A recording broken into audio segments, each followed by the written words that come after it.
Bismillahirrahmanirrahim. Assalamualaikum warahmatullahi wabarakatuh. Alhamdulillahirabbil alamin.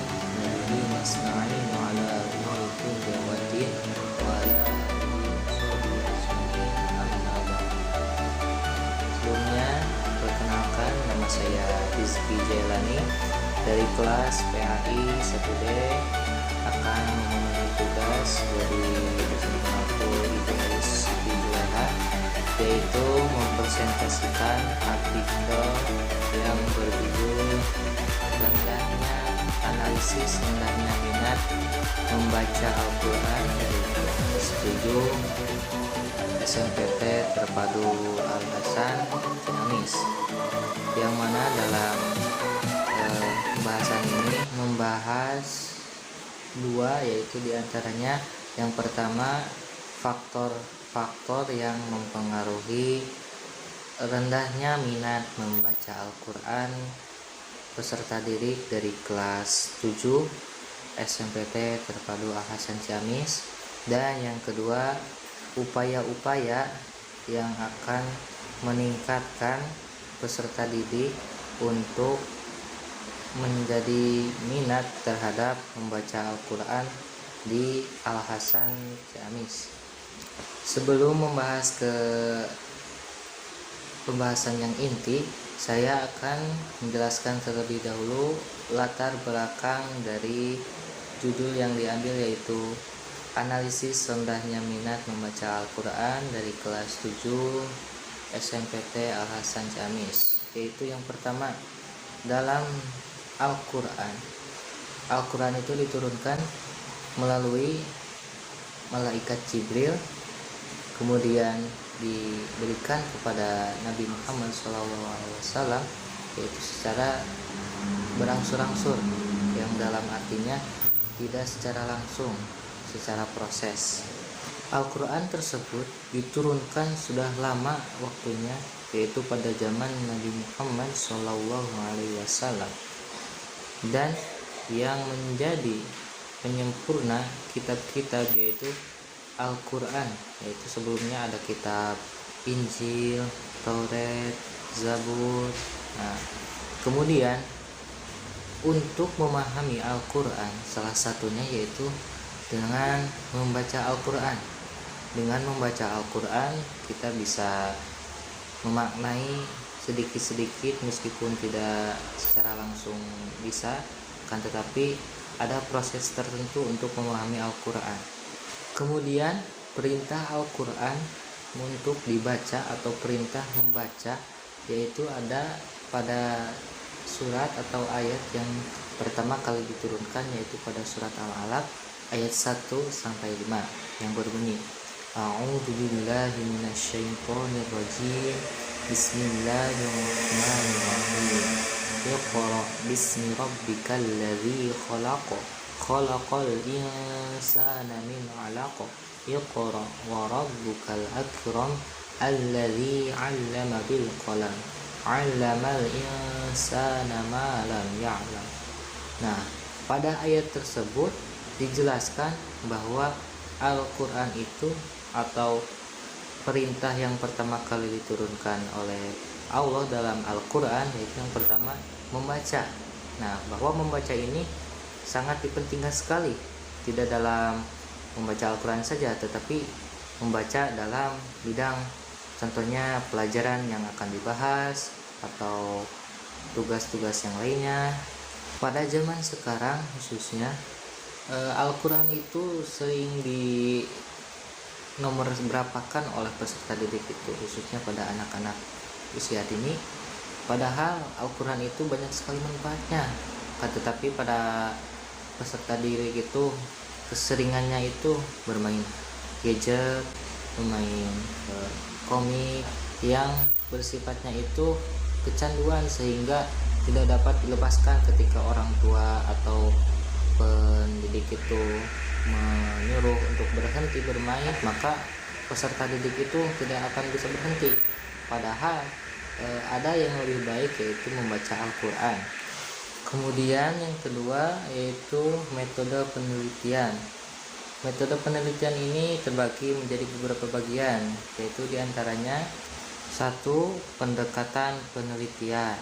Untuk metode yang dilakukan dalam penelitian ini yaitu pendekatan psikologis, yang mana pendekatan psikologis ini yaitu untuk memperhatikan gejala-gejala psikologis, apakah peserta didik ini berminat atau tidak berminat dalam daya tarik membaca Al-Quran. Yang kedua yaitu jenis penelitian. Nah, untuk jenis penelitian ini yaitu saya sendiri untuk memperhatikan atau mengamati secara langsung terjun ke lapangan ketika para peserta didik itu diberlakukan atau diperintah untuk membaca Al-Quran. Apakah peserta didik itu membaca Al-Quran atau tidak, atau ada yang membaca Quran tetapi kurang minat. Yang ketiga yaitu kehadiran peneliti. Nah, saya sendiri sebagai penelitinya diharuskan hadir untuk meninjau atau mengawasi peserta didik yang akan membaca Al-Quran atau yang tidak membaca Al-Quran. Yang keempat yaitu tahapan penelitian. Di antaranya yang pertama tahap pra-lapangan, yang kedua tahap pekerjaan lapangan, yang ketiga tahap analisis data. Yang kelima yaitu tempat dan waktu penelitian. Nah, untuk tempat dan waktu penelitian, tempatnya sendiri di lingkungan pesantren Al-Hasan dan sekolah, dan waktu yang dilaksanakannya yaitu tanggal 25 Desember 2021. Dan kemudian untuk sumber datanya diambil secara langsung kepada para peserta didik 5 orang dan guru BK dari sekolah SMP Terpadu Al-Hasan. Kemudian prosedur pengumpulan data dibagi menjadi 3, yaitu yang pertama wawancara dengan siswa yang bersangkutan dan dengan BK. Yang kedua catatan pendeskripsian untuk mendeskripsikan apa yang dilakukan oleh peserta didik. Dan yang ketiga yaitu dokumentasi dari para peserta didik yang akan melakukan membaca Al-Quran atau yang tidak. Dan yang terakhir dari sebelum untuk pembahasan inti dari analisis rendahnya minat membaca Al-Quran yaitu teknik analisis data.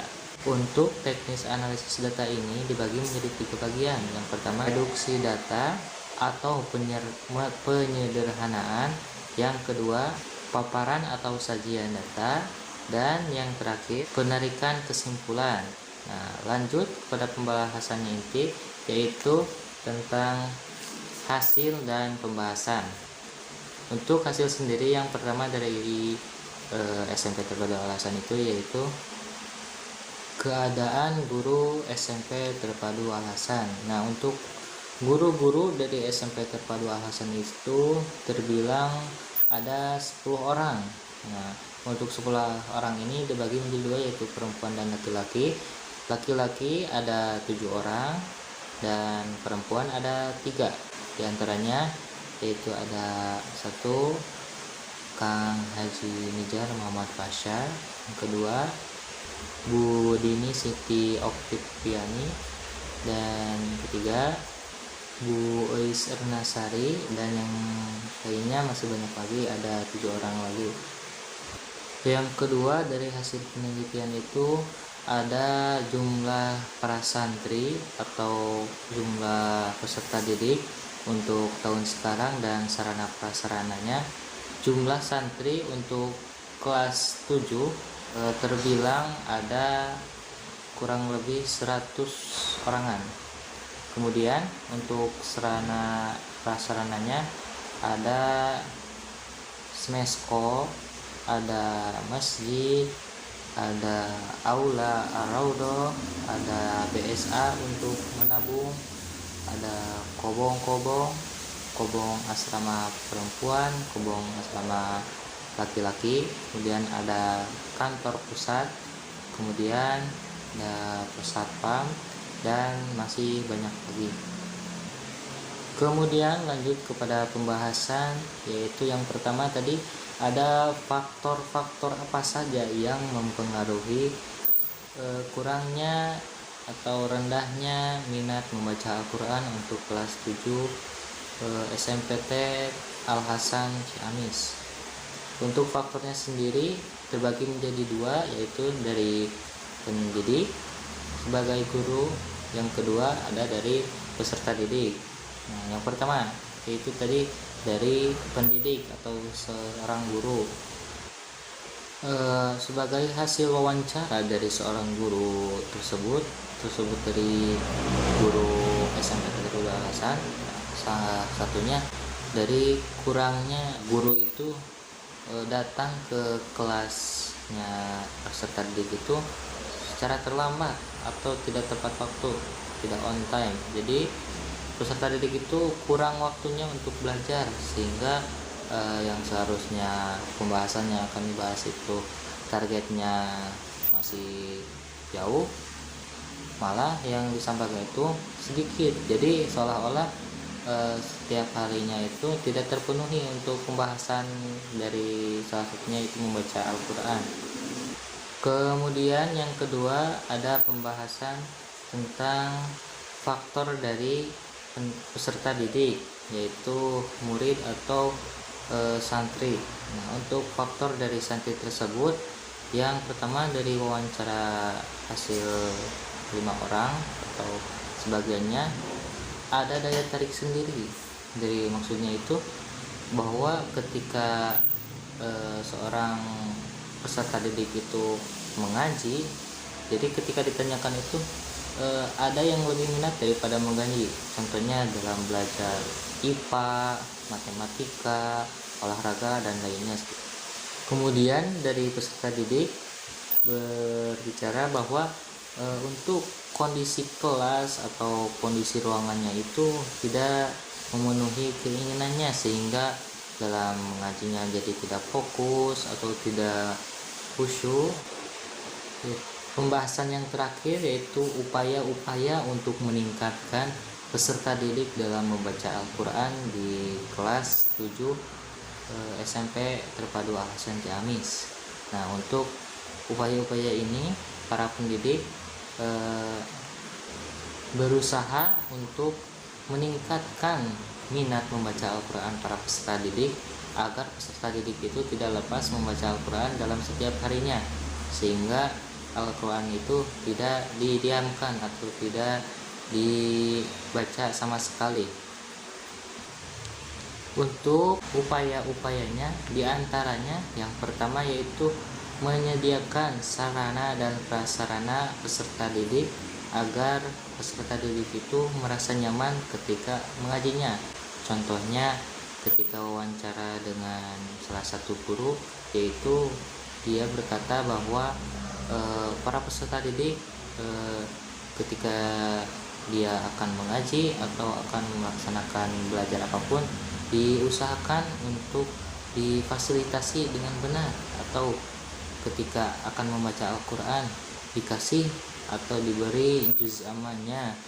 Kemudian upaya dari guru-guru yaitu ketika belajar apapun itu belajarnya, setelah belajar atau akan belajar diusahakan untuk bermain game terlebih dahulu atau ada gamenya, sehingga ketika akan melaksanakan pembelajarannya si peserta didik itu tidak merasa bosan atau tidak merasa itu aja. Untuk kesimpulannya, yang pertama yaitu dari faktor yang mempengaruhi peserta didik itu tidak fokus atau rendah dalam membaca Al-Quran, yaitu dengan kurangnya pengawasan dari orang tua, ada faktor dari lingkungan, ada faktor dari fasilitas. Kemudian ada upaya-upayanya, diantaranya Yang pertama yaitu dengan meningkatkan kembali, yaitu salah satunya dengan cara dengan bermain game setelah atau sebelum melaksanakan pembelajaran. Kemudian guru memfasilitasi kepada anak untuk lebih giat lagi dalam belajarnya. Sekian yang dapat saya sampaikan dari presentasi analisis rendahnya minat membaca Al-Quran. Mohon maaf atas banyak kesalahan pengucapan dan makna. Ditutup dengan wabillahi taufiq wal hidayah. Wassalamualaikum warahmatullahi wabarakatuh.